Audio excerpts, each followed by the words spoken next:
So today we're going to be talking about the headlights on my Legacy here. We're going to be taking them apart and removing these orange reflectors, as well as doing a polish, a clear coat, and possibly some black housings as well. We'll see how that chrome takes to the paint once we get it apart. But first I want to start with just a little bit of a disassembly and show you how to get the bumper cover off without damaging anything, how to get the headlights out because it's a little bit different than most, and then we'll start with the polish and go from there. Let's do it. Okay, so I took the liberty of removing everything ahead of time, so there's no bolts in the way, but I can show you how it all works. So basically, there's a clip here and a screw here, and then there's also these clips along the top. Now these, when they're clipped into here, need to be pushed down. I used a flathead screwdriver, and you don't want to push too hard and break those little tabs off. You just need them bent down slightly. There's 4 of them along the top, and then there's also some clips inside the bumper here. They're on the bottom of the grille. There's 2 of them. There's one there and one there, and they just slide into these little holes. So once you get the top unclipped, you'll want to rotate it a little bit forward, and then it kind of slides out. Once that's removed, you're going to go ahead and go around the side here.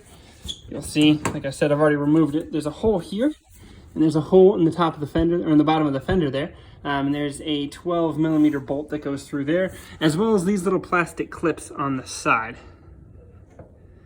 And then along the bottom, there's plastic attached. Let's see if I can get under there and show you. These holes here, across, there's 1, 2, 3. There's a total of 8 across the front that hold it onto the undershield as well as onto these plastic lever shields. Once you remove those from both sides, you're able to actually pull the bumper cover off. So I'll do it nice and slow so as I don't damage anything.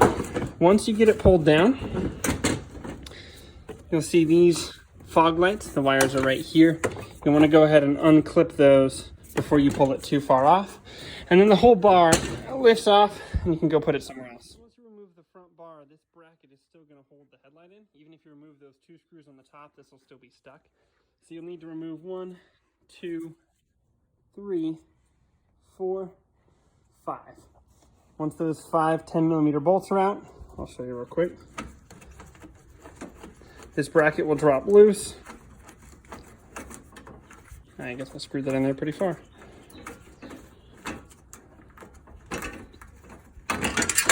Alright, so now you can pull that bracket out. You kind of have to bend it around out of the way. Once that bracket's out of the way, now those 2 bolts on the top, this thing will slide forward, and then there are 2 little pins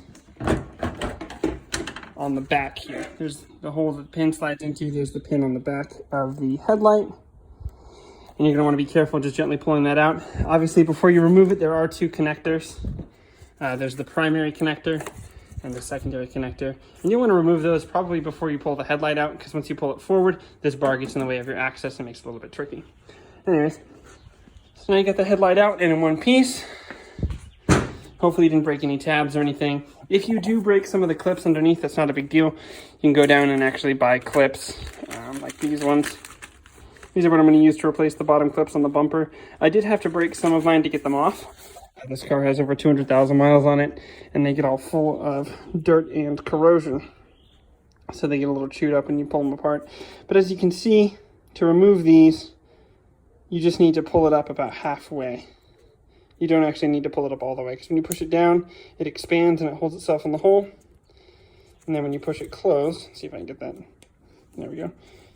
It falls into a little slot and allows these fingers to be bent back in. So you don't need to pull them all the way up to get them out, but most likely they will break if it's high mileage or dirty at all. Not a big deal, they're only a couple bucks.